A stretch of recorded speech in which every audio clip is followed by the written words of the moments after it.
form. In other words, the Dogon gave the anthropologists a very coherent and consistent account of all the details of what they were talking about, including the orbital period and all of that. And I found most of this information, a little bit here, a little bit there, in fragmentary form, was in existence in ancient Egypt. And so what seems to have happened is this, that at some time a group of religious zealots were driven out of Egypt whose chief god was Amun, and they made their way, first of all, to the oasis of Siwa, which is on the Egyptian-Libyan border. And then they were driven into Libya, where they became known at the time of the ancient Greek historian Herodotus as the Garamantes tribe. And they were driving around in chariots and were quite fierce warriors. And then they were driven further and further west and further south, and they went from oasis to oasis and finally migrated down into Africa and intermingled with the locals, but they kept these traditions. Now, the god of the Dogon tribe is called Amma, A-M-M-A, Amma, which is basically the same as Amun or Amun. Mm-hmm. Sure is. And that's the name of their god today. And so they seem to have been a group who were religious purists of a priestly nature, who believed that only by leaving Egypt at some moment of crisis, which can't have been later than the New Kingdom and may well have been earlier, we don't know, that they thought that they could only preserve the true secrets of Sirius by emigrating in order to preserve it intact without contamination by some religious change. This could have happened during the reign of Akhenaten. We don't know. We'll never know. But this seems to have been the motivation. And in ancient Egypt, the star Sirius was of fundamental importance and was identified with the goddess whose name was Isis. And the rising of Sirius, which is an astronomical phenomenon, was New Year's Day for the Egyptians. Their calendar, their sacred calendar, was based entirely upon the star Sirius, not on the sun and the moon. Of course, they had solar and lunar calendars as well, as the Dogon do. The Dogon even have a Venus calendar. They've got 4 calendars. And all of this information seems to have been brought from ancient Egypt. So if you're wondering where did the extraterrestrials land, there's your answer. Well, and it makes you wonder then about the true significance of the pyramids, for example, if things occurred in that area a long, long time ago. That's true, and this gets us into many other issues, but I'm not the shy type, so I have attempted to tackle this.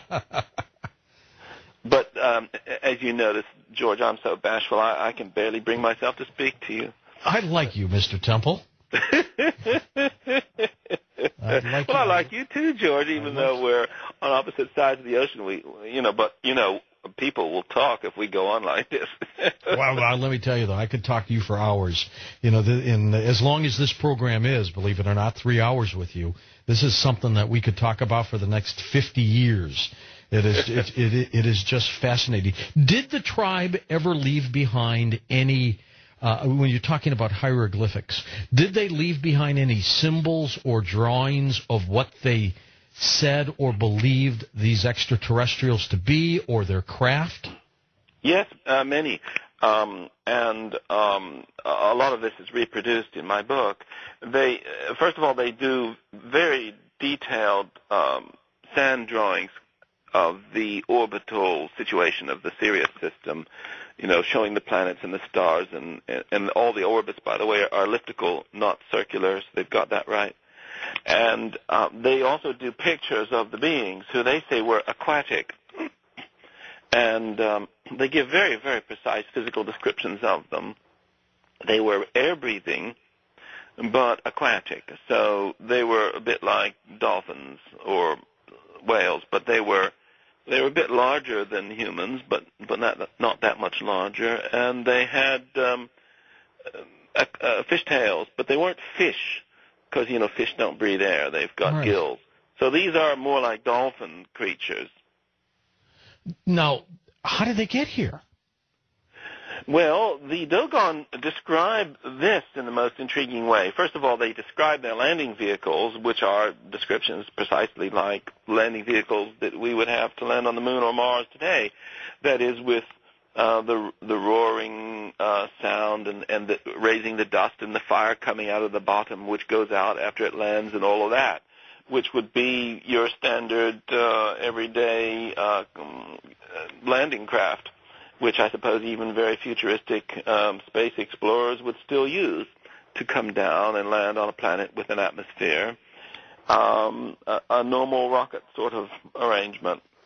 But they say that when these beings, who they call the Nommo, first appeared, there was a new star appeared in the sky, and they appeared to describe a geosynchronous orbit because it remained in place. They call it the star of the 10th moon. And then when the Nommo left, that star disappeared. So this appears to be a mothership in geosynchronous orbit during the course of the visitation that they are describing. And then from that, they would have disembarked in these landing craft, and they describe and do drawings of the landing craft and show all the fire and smoke and everything. All right, now, if they look dolphin-like, did they have arms, and how did they move around? Well, the arms are described as being without elbows. In other words, they are more flexible than our arms, and they breathe through breathing holes in the area of what we call the breastbone or the clavicles. And it's amazing how precise the descriptions are, really. And they're described also as being a bit repulsive. And so I found many ancient traditions of the Babylonians and the Greeks and the Chinese, all claiming that civilization was established on Earth by disgusting, slimy, aquatic beings with snaky or fishy tails. And all of this is presented in the Sirius Mystery at a very great length.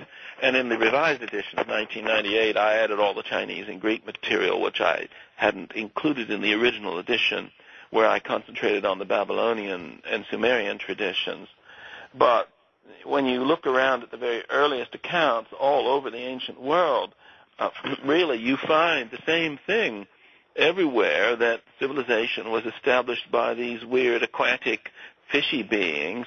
In China, they're known as Fuxi and Yugua. In ancient Greece, Athens was founded by a being called Kekrops, who was one of these creatures. And according to the Sumerians and Babylonians, a being known by the Greek translation of his name as Oannes, founded civilization, and the Babylonian and Assyrian temples were full of gigantic statues of these beings with all the fish tails, and they were the culture heroes who created civilization on Earth. And this is the almost unanimous testimony of ancient times, but it's all been largely ignored, or at least until I started calling attention to it, and how this agrees with the very specific account of this amazing African tribe, the Dogon. So we've got a real story here, George. Oh, it's a great story. It